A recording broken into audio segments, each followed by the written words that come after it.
Hello everyone, welcome back to another episode of the Alpha Life here.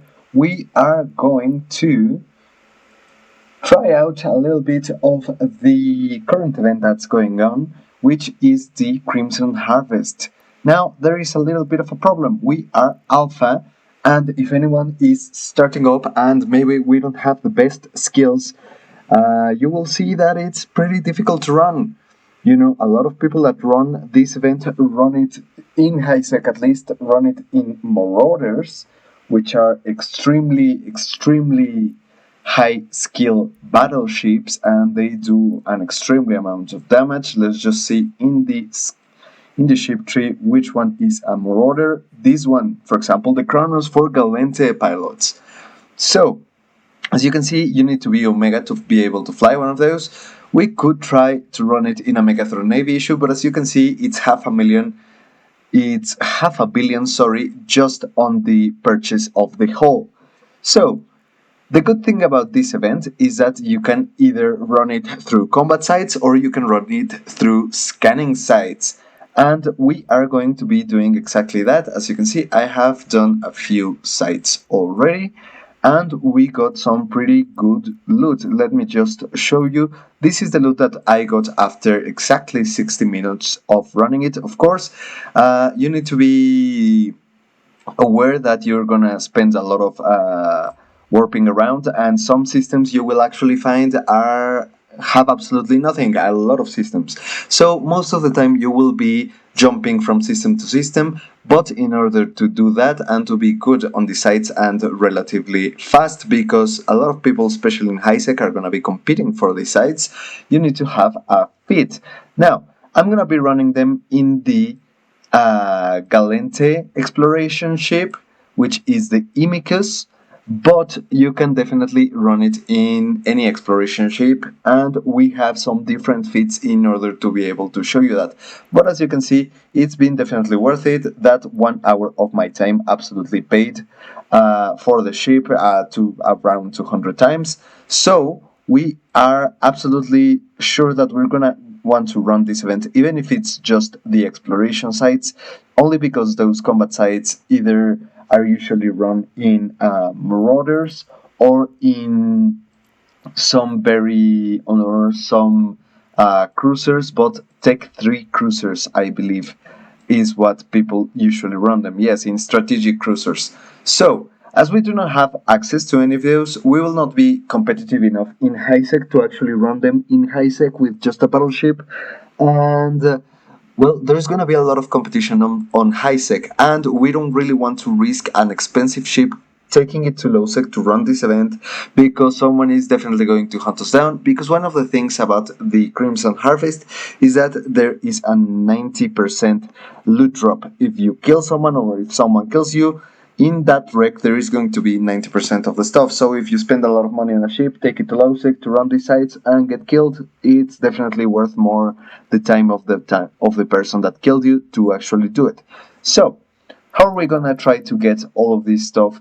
Of course, I ran quite a few sites, I made quite a few jumps, I moved around quite a lot. I have my own exploration route, which I will not be showing, but I'm gonna show you the fit that I particularly used, and we're gonna see how I run one of the sites. I think it was the one that got us the least amount of money, but I'm not sure because we ran quite a few of them. So let's get into the fit. For the Imicus, first of all, why are we going to be using the Imicus?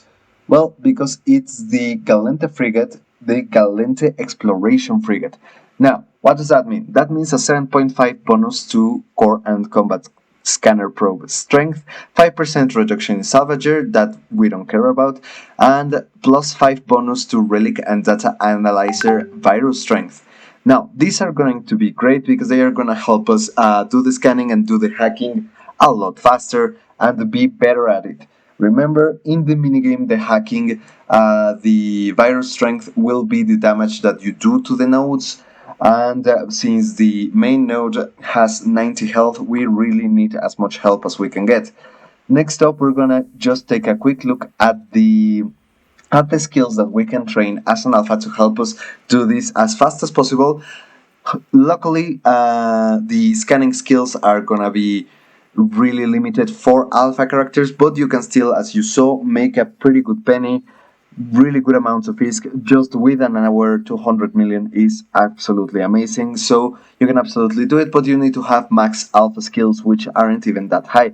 Just level 3 in everything in scanning, archaeology, astrometric acquisition, astrometric range finding, astrometrics, hacking, and survey. Now, these are all generally going to help you scan and explore, and you're gonna want them even if you go exploring on low sec or on null sec or on wormholes, which is also very, very lucrative. And we will see the same feat that I used for this is the exact same feat you're gonna want to use for those, except maybe a simple, really small change. I used sisters probes to run the sites just to be able to scan them down faster. And because I'm in high sec, I didn't go to low sec and I didn't go to wormholes. But if you go to low sec and wormholes or null sec, you want to be a lot more careful. Therefore, you're gonna want to use normal probes. Why? Because they are cheaper. So, let's move on to the feats, starting off with the Imicus feat. Now, we are gonna start off in the high slot as usual, but with a core probe launcher 1. Why? Because we need to be able to throw those probes to be able to scan down these sites. Okay, that's really important. There are a lot of videos on YouTube on how to do scanning, how to do hacking, how to do exploration, and that's not what I'm going to be focusing on. This is just a quick video so that you guys can know, even if you're just starting out in the game, you can make a pretty penny by just running this, and the training skills. The training time for the skills is not very long, and you can use my 1 million skill point referral link if you feel like it, just to get 1 million skill points and absolutely get all those hacking and scanning skills as fast as possible. So yeah, we're gonna start up with the core probe launcher 1, and of course 8 probes. I recommend you have 16 probes total, just so that it auto reloads every time you launch the probes. Next up in the mid slots, we're gonna have a Data Analyzer 1, a Relic Analyzer 1. Why? Because if you're already scanning out in space, you can decide whether if you want to actually run Relic and data sites that are not Crimson Harvest, or if you don't want to. But with this feed, you can go anywhere, and you don't even have to change the feed, you don't have to do anything different. And yeah, I think that's the best case scenario. Next up, I like having a Type E Enduring Cargo Scanner. This you get from ratting, you get from killing rats, so for me it was pretty much free. If you don't have one, you don't need one, you could actually change it for another module that can be really, really helpful. These are scanning upgrades, and we're gonna want to take a quick look. For example, this scanning acquisition array reduces the scan time of scan probes. So this will mean that when you're scanning down with your probes, you know that there is a little time that they take actually doing the scan. This one makes it a little bit shorter. How shorter? 10%. So it's not much, but well, it helps a little bit. Any little bit you can get to help, especially if you're in high sec, you should get. I like having the cargo scanner just because I like knowing whether if it's actually worth it spending that time in that box or not. But yeah, you could actually absolutely change it to the scan acquisition array. Next up, 5 cold gas enduring Microwarpdrive. Why? Because I like, once we are on the sites, being able to move from can to can as fast as possible. That's what I like. That's what I need. I really don't like spending a lot of time on the sites, especially because in high sec they will be contested. A lot of people will be running the sites, so you want to be able to get from one box to the other as fast as possible. Next up, this one is mainly for low sec, wormholes, or null sec. If you're only going to be running on high sec, you don't need the low slots, but I do recommend them if you're eventually going to venture into these more dangerous parts of space. A warp core stabilizer 1. Why? It's the cheap one, it's manufacturable, which means it's going to be probably the cheapest one.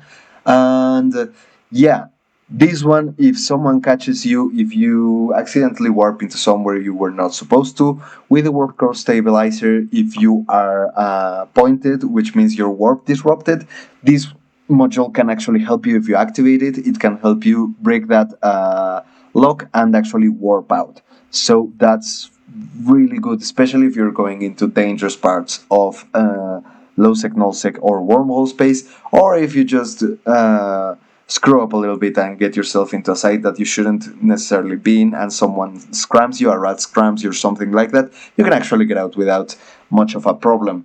Next up, I also have a Nanofiber internal structure 1, 2 of them, because, well, they make the ship lighter. As you can see, if I turn them off, the ship takes longer to warp and its high speed is not quite as high. So yeah, this is mainly for maneuverability. Of course, it eats away at our defense, our EHP. We are more squishy, so if anyone hits us, they're gonna kill us a lot faster, but this feat is thought of as to be harder to catch. That's the main thing of this feat. If you're harder to catch, then if no one locks you, no one kills you. That's basically the main point. Next up, in the rigs, this is gonna be really important. We're gonna use a small emission scope sharpener 1.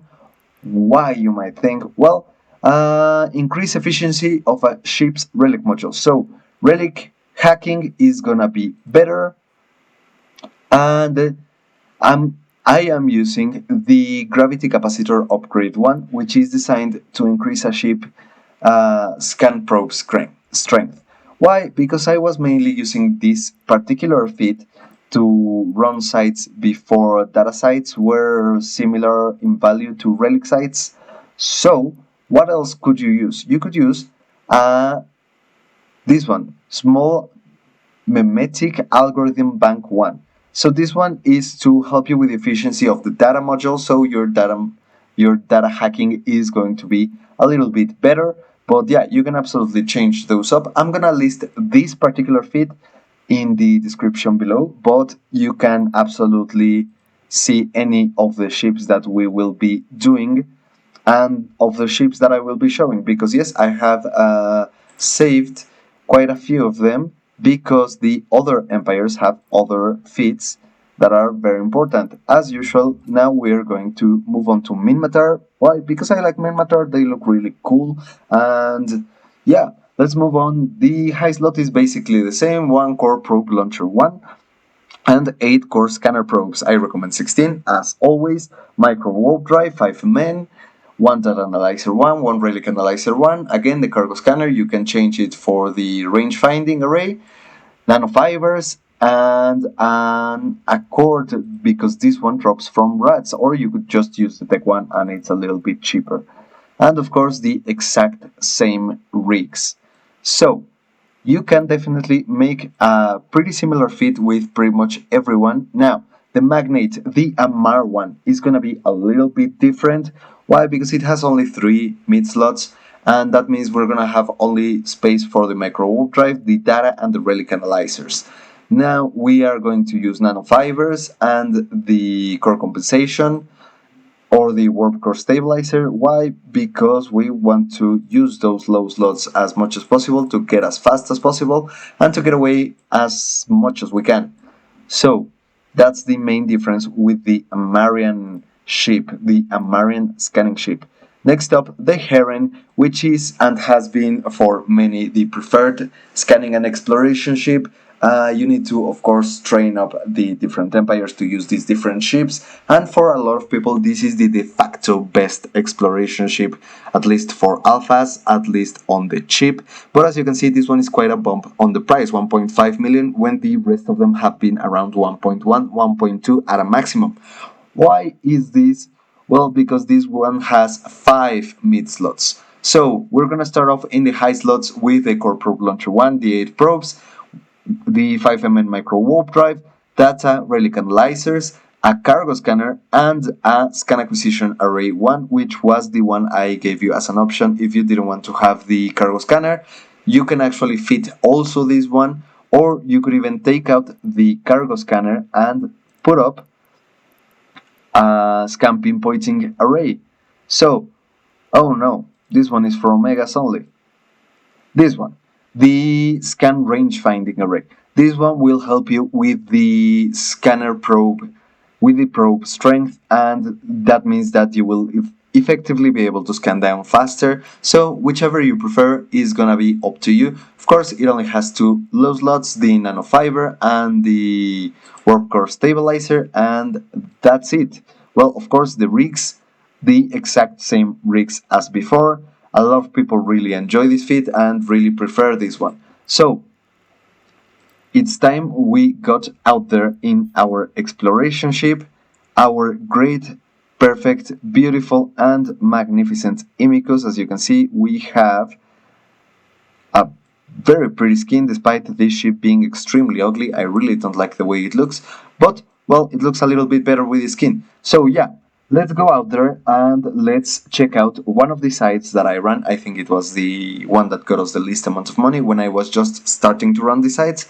I didn't record all of them because this is not a hacking video. If you want to see a hacking video, I will make it. Please just leave it in the comments below so that I know that I have to make it.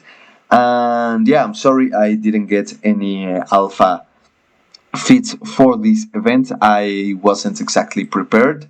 But yeah, I hope you enjoy the rest of the video and you go out there and try some sites. So let's go into that part. So we have scanned down a Tetrimon network node, and we're gonna go check it out. We've been running for a little bit of time because these sites are really being heavily contested, but let's see if we can get something good out of it. As you can see, this is not a combat site, but let's see how well we do. It's a data site, so I think you can just run the data analyzer, but let's see how difficult these nodes actually are.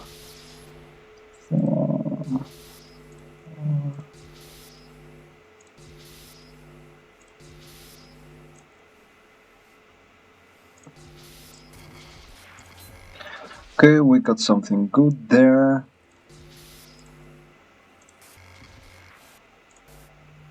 Okay, let's kill this.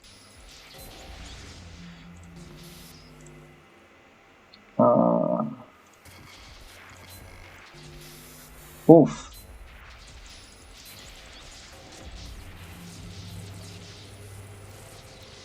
Okay, not much.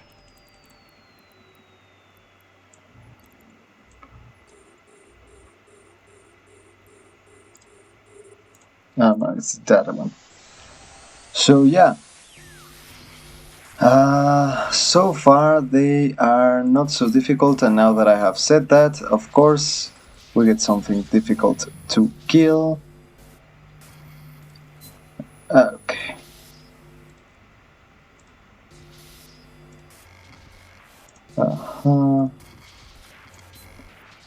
Okay. Ugh. Oof, we need to take this one down immediately.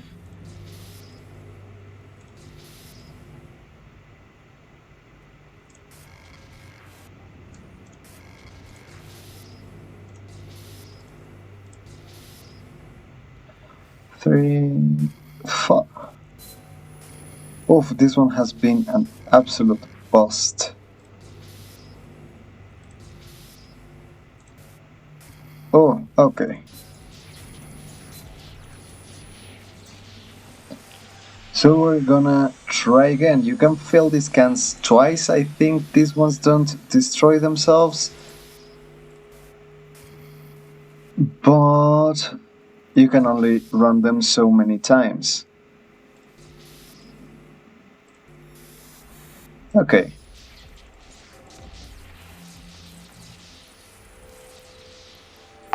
Well, so far not much.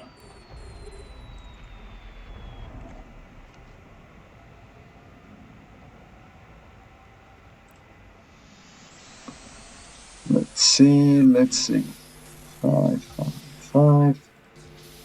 And by the way, I'm just following the normal rule of sixes, you know, the usual. And it's basically the same kind of hacking that you... Well, okay, that is good. Oh no, that's definitely not good. Yeah. So yeah, the first hack wasn't exactly so difficult, and we haven't gotten anything worth it out of these ones. 4, 3, 2, 2, 1, 2. Okay, so it should be not here anymore. Okay, that's good. Let's see if we get anything. Well, 7 million, okay. So yeah, we are doing okay, you know, with the sisters probes. What are these?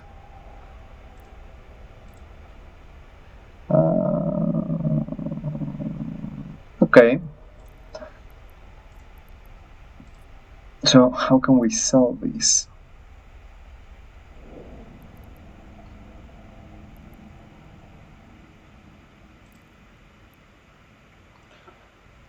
So yeah, I'm gonna cut the video in case we find anything more interesting. We have gotten back at our base, at our station. As you can see, it's pretty nice loot, going and hacking a little bit. Just an hour of time and we got 257 million. Of course, this is the estimated. You can always be sure that the proper price will always be lower. I need to see whether if these clones will be guaranteed ISK as some of the other